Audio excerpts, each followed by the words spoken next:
Requirements to become a pope. There are 2 requirements to become a pope. The first one is to be a bishop, so that's pretty easy. All you have to do is get ordained as a bishop. Now, typically, a cardinal is a bishop, so that helps, but not all bishops are cardinals. And technically, you don't even need to be a bishop, because if the pope resigns or dies, they can make an exception and elevate someone directly from the priesthood to pope.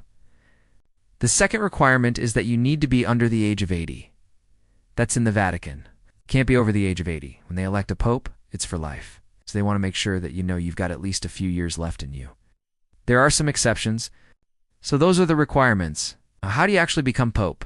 Well, there's no real way to become pope, and there's no process. It's not like you apply or anything. If the pope resigns or dies, then they hold a conclave. All the cardinals under the age of 80 get together and they vote.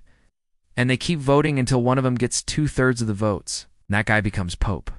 Now, the cardinals usually try to pick someone who's a nice guy, right? Someone who's not corrupt, who's a good leader, etc. But they've picked some pretty corrupt popes in the past. And sometimes they pick popes based on strategy.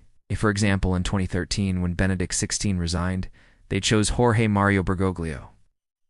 He was chosen in part because he was the first pope from the Americas. And they also thought that since he was from a poor country, he would focus on helping the poor.